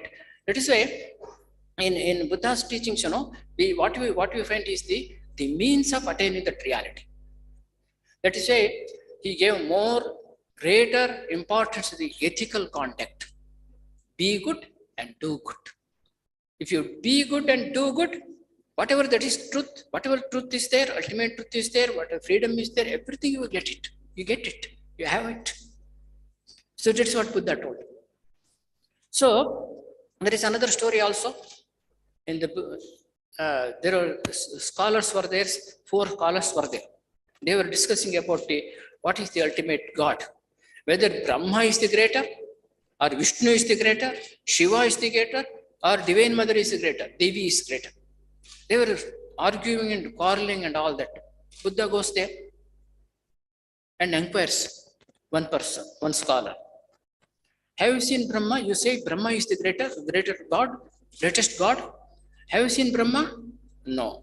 Your father? No. Your great-grandfather? No. Nobody has seen. Then how do you know that Brahma is the greatest God? Why do you talk about that? When you do not know at all. Similarly, he asked the other scholars also. Have you seen Vishnu? No. Your father? No. Your grandfather? No. Great-grandfather? No. Then why do you talk about it? Why do you say that he is the greatest? How do you say he is the greatest? So similarly, without knowing the truth is most important than just discussing about it and cogitating and discussing, arguing about all these things. This is most important lesson we learn from Buddha's teachings. So Buddha was not that a great philosopher. Buddha was a great philosopher. He knew everything. He could argue. He has developed his own philosophy. Most speculative philosophy is developed after Buddha. You know that. So in spite of that, they give more importance to the practice. Buddha gave more importance to practice. So that is why we always honor Buddha for his great contribution as a ethical teacher, great ethical teacher. And again, I quote Swami Vivekananda. He was the first who dared to say, believe not because some old manuscripts are produced it. Believe not because it is your national belief, because you have been made to believe it from your childhood. But reason it all out. And after you have analyzed it, then if you find that it will do good to man, it will do good to one and all, believe it, live up to it, and help others to live up to it. So this is the Buddha's teachings. So now we are talking about so much of peace and all that, how the world peace can be attained and all that.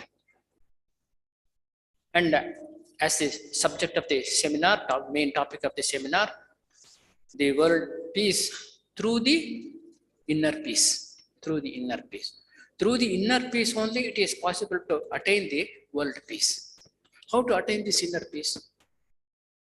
How to attain that one? Buddha says, if you go on thinking that somebody has done so much of harm to me, this particular fellow has hurt me, this particular person has did so much of injustice to me, all these things, if you go on brooding over it, thinking about it, will never attain the inner peace at all. It is not possible. You must have the attitude of forgiving and forgetting whatever that happens to me. So whatever that happens outside, it's only 50%. How the things, suffering terms of peacelessness, inner peacelessness arises, because my reaction to it, how I respond to the external situation. Swami Vivekananda says, the 50% is contribution from the external suggestions. Another 50% is the inner contribution. If you stop the inner contribution, suffering cannot take place at all. One can remain peaceful always. So that is why what we have to do, as it is already told, attitudinal change. How we respond to the external situations. It is not the external events and situations and the persons that makes me unhappy, makes me get upset. They are only occasion for me to get upset. They are only occasions. So that is why what we have to do, there must be inner change. Change is subject, object is bound to be changed, as Swami Vivekananda says. Change is subject. Subject to change must be there. If the subject to change is there, then it is easy to attain the peace of mind. When that peace of mind is there, we always help others also to attain the peace of mind.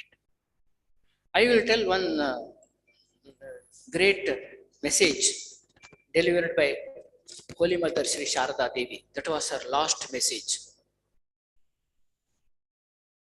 During the last illness of her life, she told, my child, I will tell you one thing. If you want peace of mind, don't find fault with others. Rather, you try to find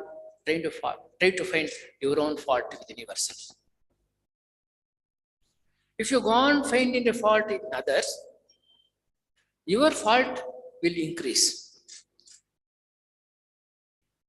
It will get enhanced, multiplied. So rather than finding faults, whenever we find faults in others, we have to turn to ourselves and see whether the same fault is there within me or not. Invariably we find it. Invariably we find the same fault within us. Without that fault within us, it is not possible to see the same fault in others. It's my own subjective reflection. So that is why she said, don't try to find faults in others. Another thing she told, make whole world your own, everybody your own. No one is stranger, my child, no one is stranger. That's what he was talking about, Bhante was talking about the segregation. He was repeatedly telling that expressing that. It is because that segregation only because we say, oh, he's a different person. He doesn't belong to me. He belongs to somebody else. He belongs to a particular religion. I don't belong to him. I don't care for him. All these things, segregation. Because of that, we will not be able to attain peace of mind. We have to make everyone our own. There is one beautiful Buddhist story is there. I'm very fond of some of the Buddhist stories. One guru was there, and he was asking the disciples, when the night ends and the day begins, how do you identify? How do you say when the night ends and the day begins? One disciple told, at a distance there is one particular animal is there. I will be, if I am able to identify whether it is a cow or a horse, then we can say day is started, sunlight is started, the night is ended. So that guru was not satisfied, and he told another disciple.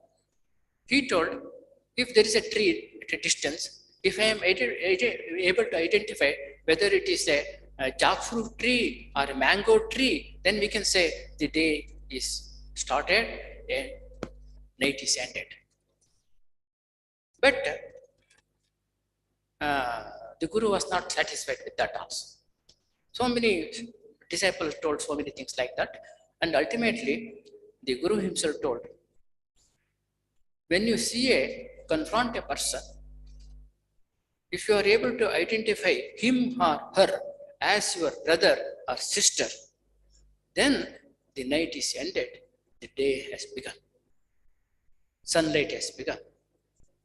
So this is how we have to consider everyone as our own brother, our own sisters.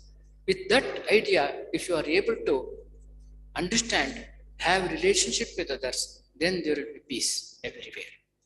That is why when Swami Vivekananda first time, when in the Parliament of Religion at Chicago, he addressed the audience as sisters and brothers of America. Not gentlemen, ladies and gentlemen and all that. Sisters and brothers of America.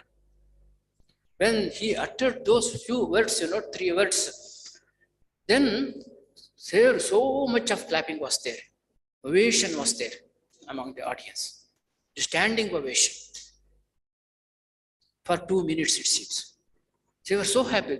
Because of 3 words, he completely made all the audience, all the Americans his own. So that is how we have to consider everybody as our own.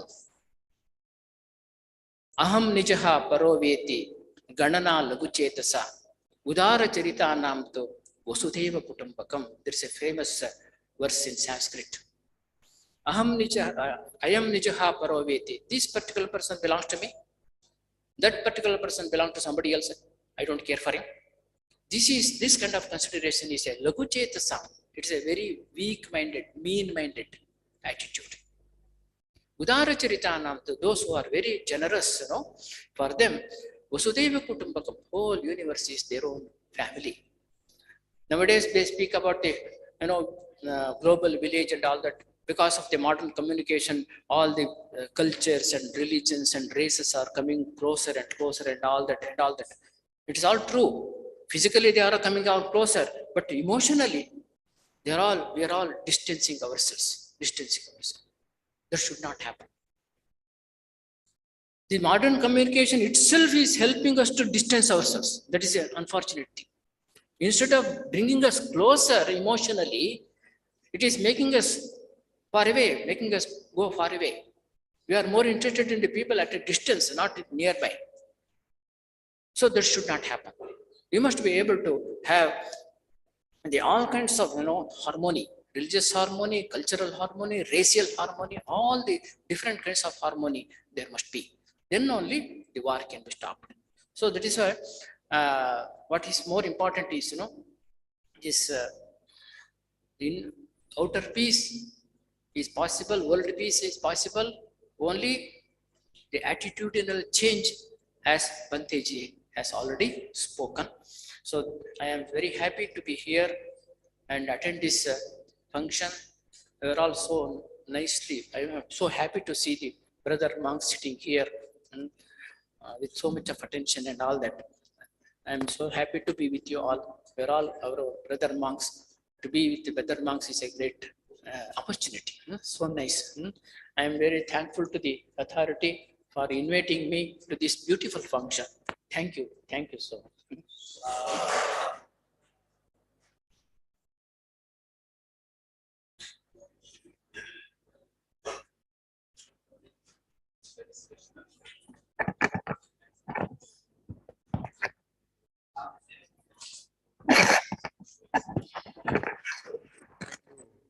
Swamiji, for your speech, which has given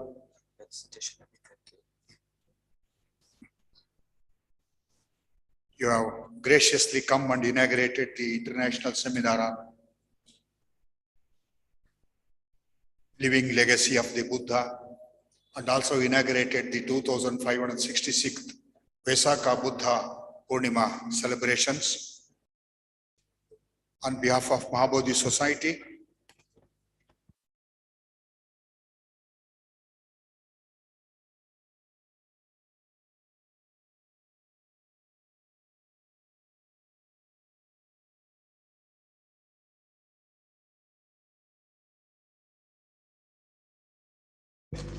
To honor Swamiji.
Aitanana, thanks.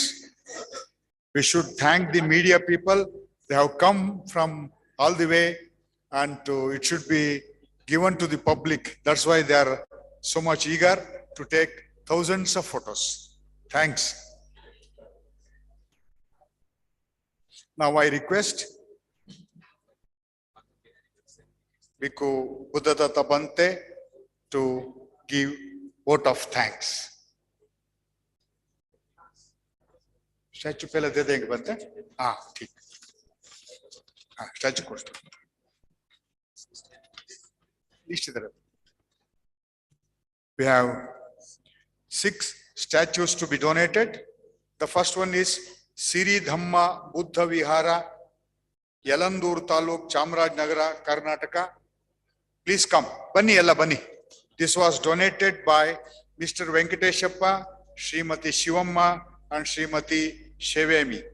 And I request Mr. Kumar Kesturu and the team to come and receive the statue from Swamiji. Siridhamma Buddha Vihara, Elandur Taluku, Chamarajnagara, Karnataka.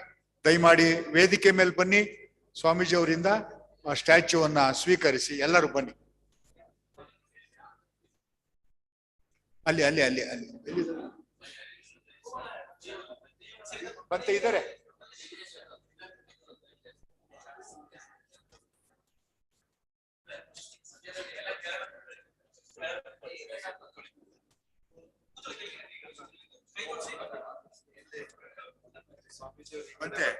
ಮತ್ತೆ ಅಲ್ಲಿದೆ ಒಂದು ಕೊಡ್ಸ್ಬಿಡೋಣ, ಅಲ್ಲಿ ಕೊಡ್ಸ್ಬಿಡಿ photo ಗೀಸಕ್, ಅಲ್ಲೇ ಹೋಗೋಣ, ಆ ಕಡೆ ಹೋಗೋಣ. ಅಲ್ಲಿ ಫಸ್ಟ್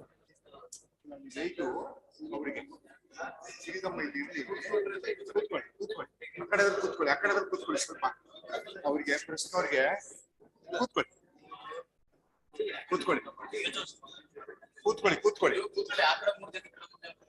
ಸಮಯ ಹಲೋ, ಆ ಕಡೆ ಬನ್ನಿ, ಮೇಲ್ ಬನ್ನಿ ನೀವು. ಒಂದು ನಿಮಿಷ ಏಕ್ ಮಿನಿಟ್ ಬಂತು, ಪ್ರೆಸ್ ವಾಲಾರೆ ಮತ್ತೆ ಬನ್ನಿ. ಸಾಧು ಸಾಧು ಸಾಧು.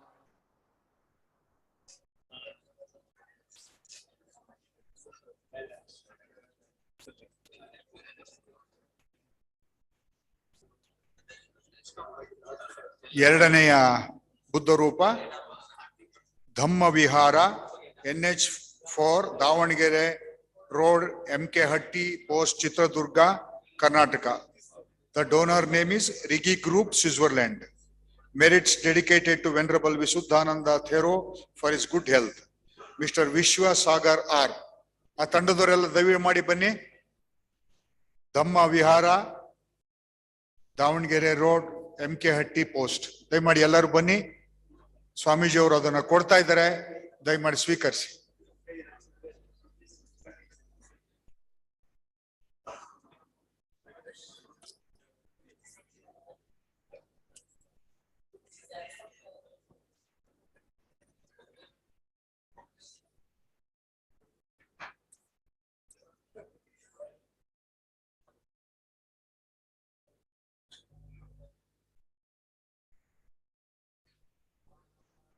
ಸಾಧು ಸಾಧು ಸಾಧು.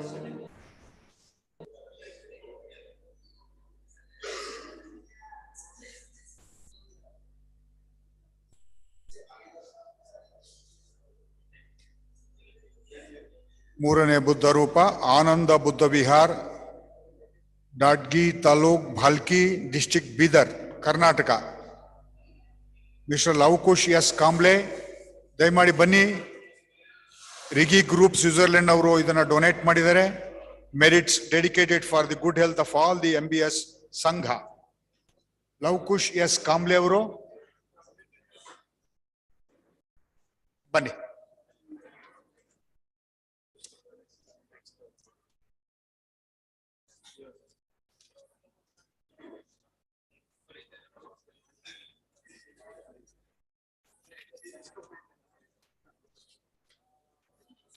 ಸಾಧು ಸಾಧು ಸಾಧು.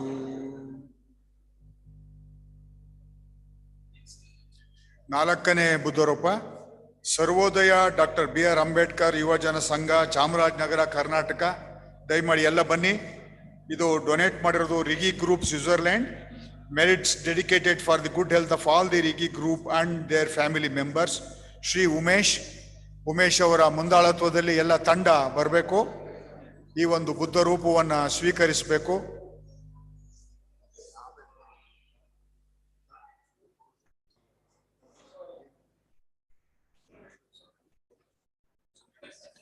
ಬನ್ನಿ, ಕೂತ್ಕೊಳ್ಳಿ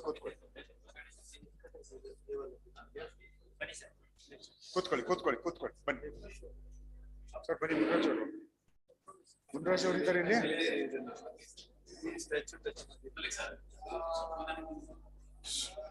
ಸಾಧು ಸಾಧು ಸಾಧು.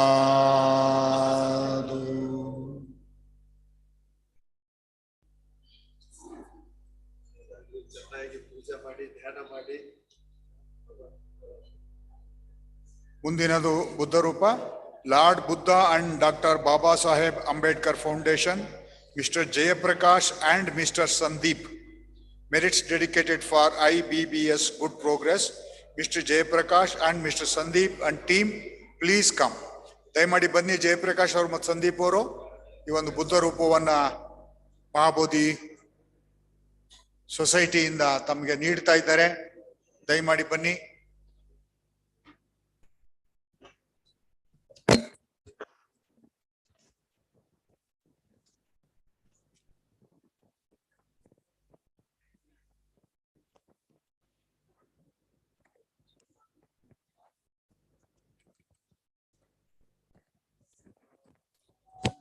ಸಾಧು ಸಾಧು ಸಾಧು.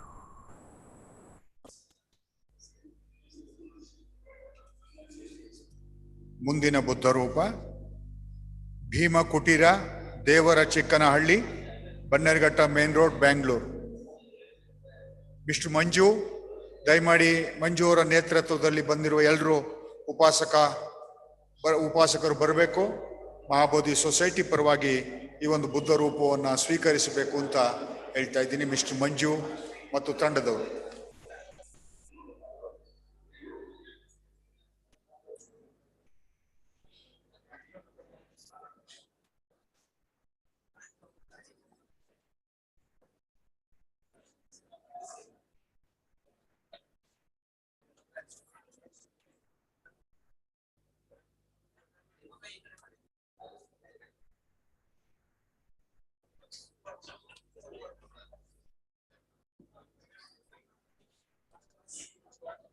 ಸಾಧು ಸಾಧು ಸಾಧು.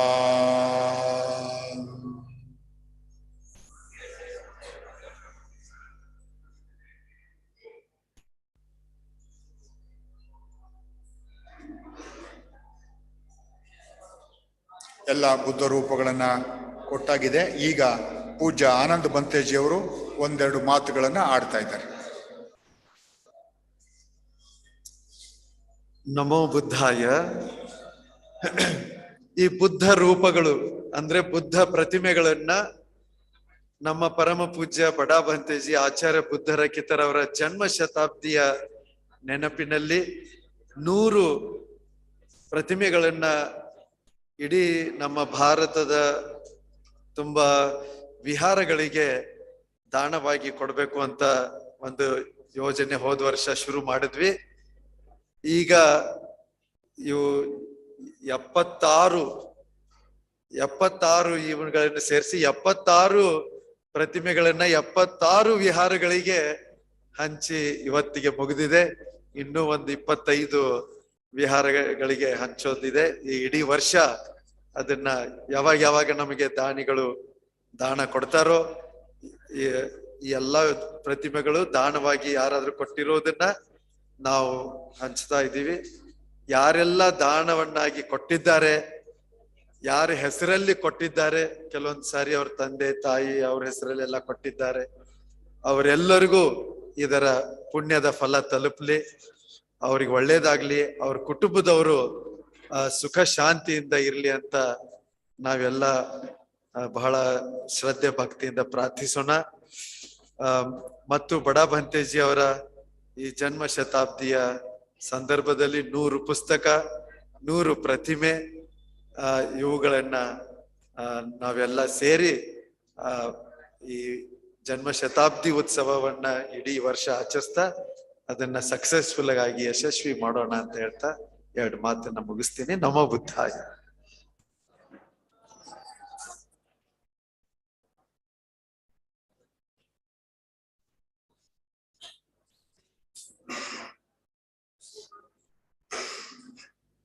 I request Venerable Buddha Datta Banteji to give vote of thanks.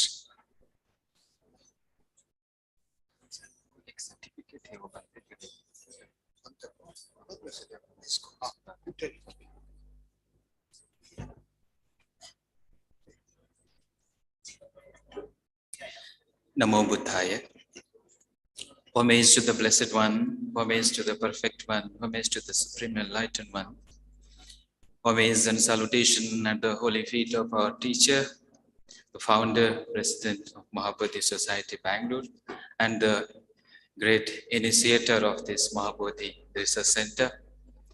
We pay our humble salutation to Padabhante, salutation to Kasabhante, our President and Abbot, Most Venerable Swamiji, Nithyasthananda Ji Maharaji, Most Venerable Paneloka Bhante, dear respected Holy Sangha, Venerable monks and Upasakas and Upasikas. This is indeed a great Dhamma evening on this very first day of the Bodhisattva, as we are commencing this week-long celebrations of Buddha's enlightenment, his birth, his enlightenment, and his Mahaparinibbana. What could be the best way to celebrate this other than giving the Dhammadana? On these occasions, as you are witnessing, we are giving the Dhammadana as well as the Buddha Rupas have been distributed to the different viharas in India.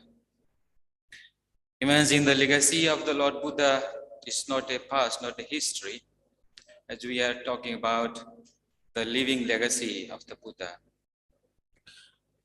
Since past 2,500 years ago until now, this Dhammachakra is rolling on and on, enlightening hearts of millions of people in these whole sentient worlds. The Buddha set in motion his Dhamma at at Saranath. From that first discourse onwards, his timeless, his enlightening teachings, immortal teachings, bringing about peace and solace and satisfactions, and giving meaning and purpose of life to so many people. For an ignorant person, Buddha's teaching is just like a light. For a thirsty person, it's just like an ambrosia. For a lonely traveler, it is a big support. In this whole world, when you are going through turmoils and wars, problems and miseries of all kinds, dukkha and dukkha, but nobody knows how to come out of dukkha unless and until the Buddha discovered this path to the deathless state of Nibbana. So the path of enlightenment is the Buddha's own discovery. The path itself is the living legacy. When we tread upon that path, which was bestowed by the Buddha himself, then only we can achieve that state of enlightenment. Enlightenment is in our life itself. As Swamiji has rightly explained about this, how to bring about that peace, the inner peace is only possible when our attitude is changed, when we develop that peace within ourselves. When an individual is peaceful, his family is peaceful, the society is peaceful, the entire community is peaceful, the entire country is peaceful, the whole world and the universe is peaceful. You are this part of this universe, and the peace starts right from your heart. That's what the Buddha says, peace is within you, don't seek outside. So in this seminar, on this auspicious occasion of Enlightenment Week, we have already discussed about how the living legacy can be preserved, can be actualized by everyone. This is not only the Buddha's discovery, all the truth seekers, all the lover of peace, those who don't want the war and destructions, they should follow this Buddha's path. Buddha's path is nothing but the path of peace and happiness. Once you follow that path, you are happy by yourselves. And that can be seen throughout this history. In nowhere in the whole history of Buddhism, the war was fought. Not even a single drop of blood said happened during the entire history. That shows the greatness in the Buddha's teachings. So when the world is unfriendly and hate and anger going around, we have to practice metta. When there is chaos and disturbances, we have to practice peace, inner peace. When there is greed all around, we have to develop non-greed and non-attachments. When there is war, for example, now war is going on. How do we stop that? How do you come out of that effect of that war? War is not the solution. We have to go beyond this defeat and win.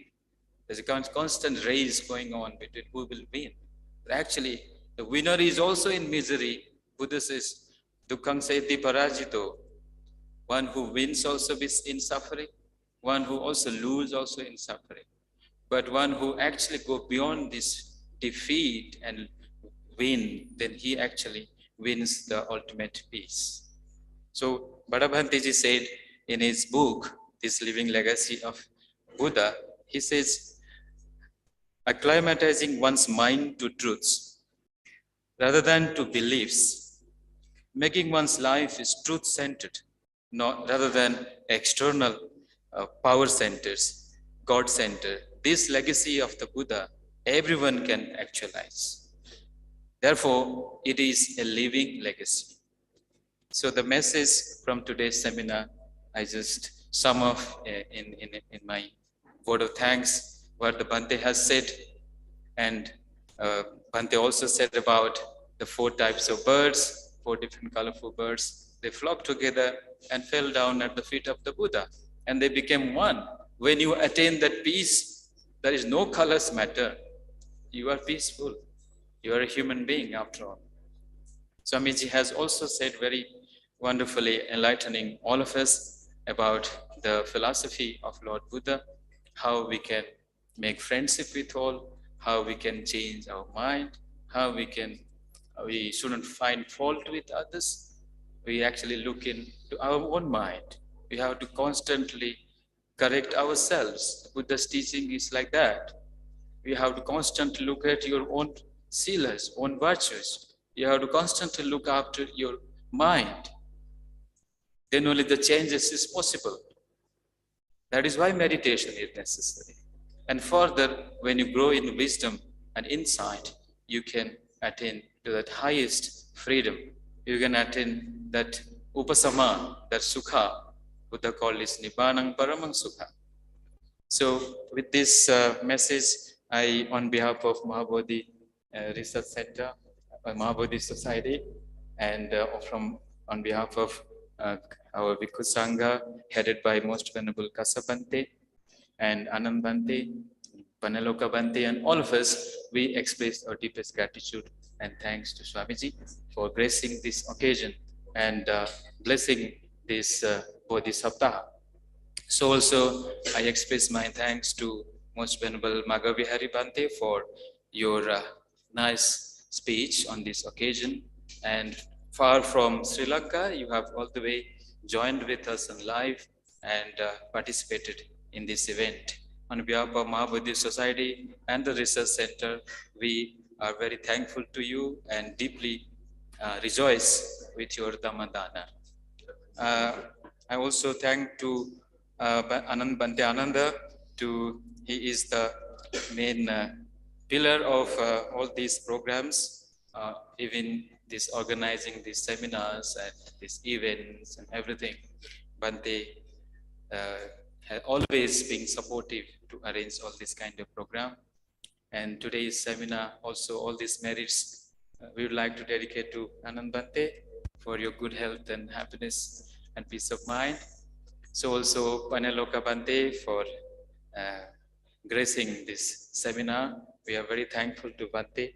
We share all the merits with you and our most venerable Sangha members and dear Samaneras, Upasakas and Upasikas. Thank you for joining with us. Thank you for making this seminar a very grand success. We hope that this Dhamma message you will practice at your home. So with this message, I conclude here. Namo Buddhaya.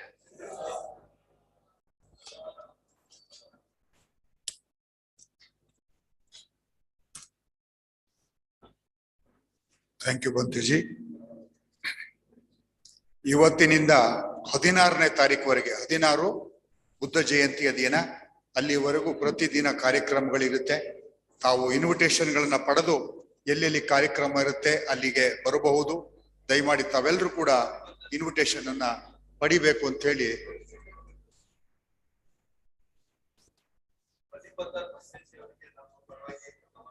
honor. From Mahabodhi Society, we are honoring Pallibatar Bhanteji. He is in Assam. Acha, acha. We are sending this plague to Assam for his great work who has done there.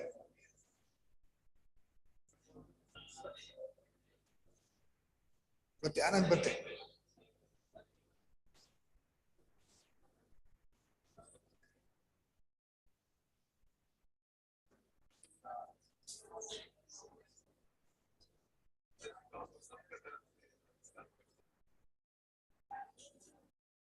Swamiji karkoli ನೀವು Swamiji karkoli.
Hello. Hello.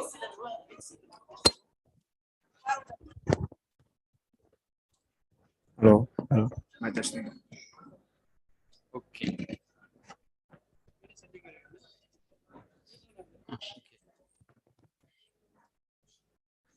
We will now conclude this international seminar with metta chanting.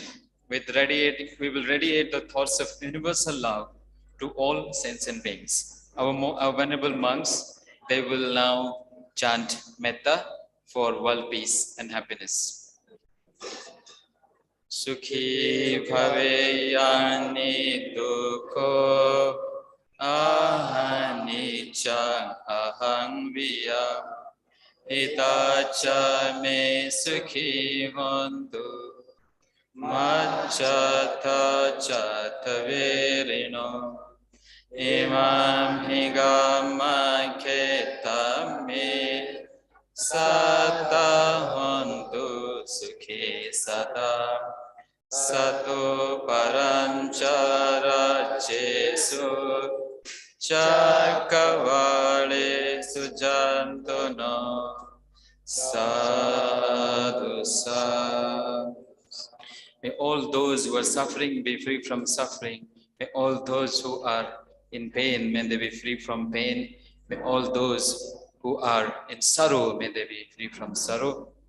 May all beings, living beings in the sentient world, be well and happy. May they keep going on the path of Dhamma, and the Buddha's blessings be with them. May all beings be protected, and ultimately may they attain to the supreme bliss of Nibbana. Sadhu, sadhu, sadhu.